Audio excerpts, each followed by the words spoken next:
We're going to be adding annotation to the camp model. Annotation are things like dimensions, room labels, door tags, window tags, setting up the sheets, setting up the model so that they can be printed and created as a set of construction documents.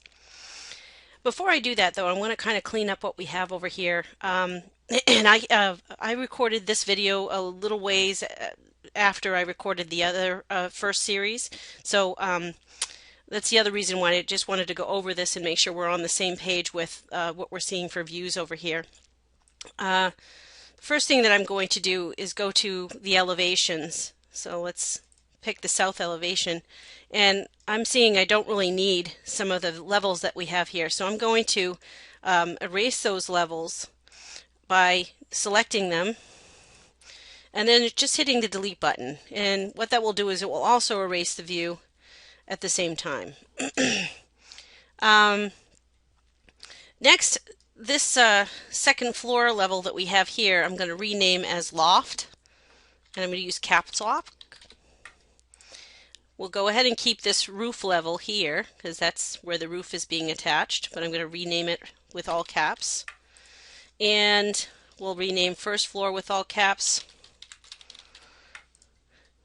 And in this scenario, we don't really need a foundation yet, but we're going to keep it because we're going to put foundation underneath this camp. We're going to actually create 3 different foundation scenarios and copy and paste the file so that we have those 3 different scenarios as separate files. So we'll just leave that there for now, but we're not going to use it in this series of videos. The other thing I'm going to get rid of is the extra views that we have for electrical and framing. So over here under the views, I'm going to select the view, hold down the control key at the keyboard, and then select the other views that I know I don't want, like the roof framing, the roof plan. Actually, roof plan I want to keep, I think. Let me see. Yes, perhaps I do, because I think that might be associated with this roof level. It's just not named the same. And we'll get rid of the other electrical and framing for second floor. Okay, so we're going to select all those, and then I'm just going to hit the delete button again. And that should bring us down to just the views that we need. It makes it a lot easier to go through the list. Also, ceiling plans, we're not going to have any. We usually will have ceiling plans in a commercial project. Seeing that this is a residential project, we don't need a reflected ceiling plan. So I'm going to also select both of those views, right click and delete. That's another way we can do it. And I also would like to change our elevations so that these are based on the entrance of the house rather than the direction. So for instance, south would be renamed with all caps as front. North would be renamed as back. East would be renamed as right. And west would be renamed as left. Okay. Part of this is directly related to annotation, by the way, because these names that we happen to be using are going to be the names of the views that come in that we populate the sheets with.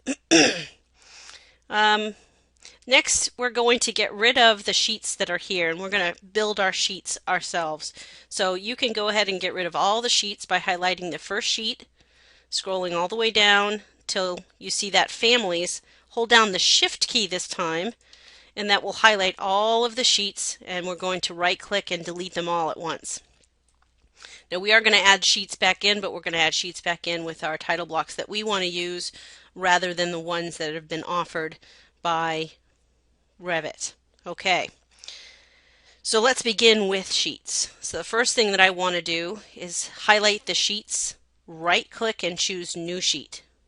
And we're going to see some sheets listed here, but if I load it, you'll see it's the same Autodesk sheet, and I don't want that. So I'm going to delete that we just made.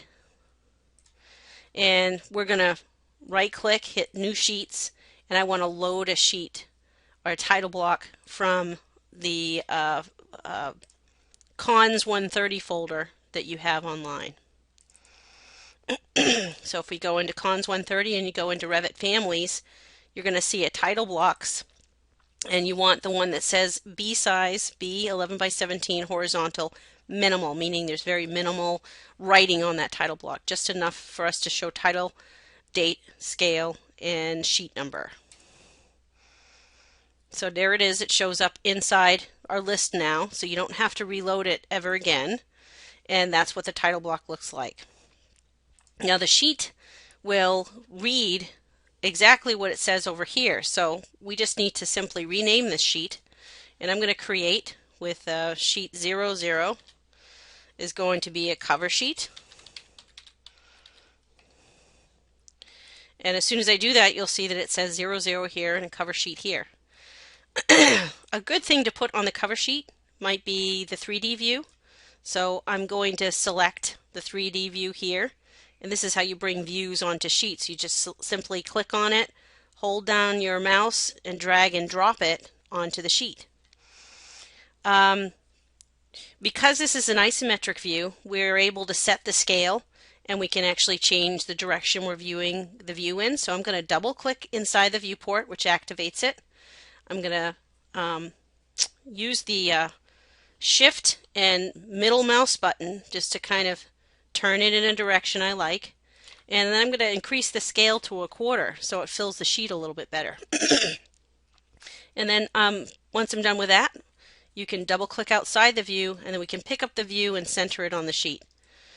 Now, one of the things that came in with the view is the view label. And I don't want to see a view label unless I have multiple views on a sheet. So we're going to fix that by clicking on the view, and the viewport itself has properties. I'm going to edit the type of those properties and change show title from yes, which means it shows the title all the time, to only when multiple viewports are in place on the sheet. So once you make that change and hit OK, that title should disappear because we only have one view on this sheet. And now we have a view of our camp on our cover sheet.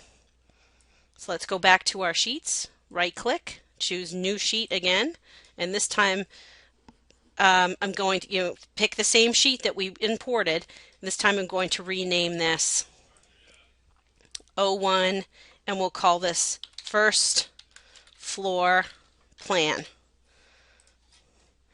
If we scroll up to the top, we see our first floor plans. There's first floor. I can highlight that, drag and drop that onto the sheet. And it looks like it came in at the correct scale, meaning that it's going to fill the sheet properly. But I've got a lot of extra view here that I don't need. So I'm going to fix this crop region, it's called, by double clicking on the view, which activates the view. I'm going to go down here and turn on or show crop region. The crop region is this rectangle that we have here, and it controls how much of the view that we see. So I'm just going to simply grab those little round buttons that we see on the edge of the crop region and pull them in. Please give yourself enough room to put dimensions in the future, so don't bring these right up against the edge of the building because we're going to add dimensions to this. Once you've corrected that crop region and you've made it smaller, you don't really want to see it printing on the sheet, so you want to turn it off again. So you hide your crop region. Now the second button over here is a way for you to expand your view if you need it. This button is whether or not you want to actually use the crop region. So right now it's cropping. If I don't want to crop it temporarily so I can do something outside of that crop region, I can just turn that off. So this shows the crop region. This activates it and has it being used or not being used. The other thing that I want to verify, and I think we did this earlier, is make sure that when you have these views set up that you have the detail level set to at least medium. All right, I think we're all set with that view. So I'm done with it. I want to get out of it. I can double click outside the view, and then I can pick it up and center it on the sheet where I'd like it to show up. And I think I'm going to just kind of offset it a little bit. This gives me a chance to maybe put something over here if I want to, or maybe put a door and window schedule down here. We'll figure all that out once we start to add the dimensions and populate the sheets. All right, let's create a second sheet, or a third sheet rather. And this one is going to be renamed so it's the loft. And we would drag and drop the loft and do the same thing. So I got to double click on that view, turn on the crop region so I can see it, bring those viewports or crop edges in, turn off the crop region, double click, and then try to get the drawing to be in about the same place on the page. Go ahead and create an elevations page and also a sections page and see how you do dragging and dropping those onto your sheet. I will catch up with you in the next video where we'll continue to cover annotation.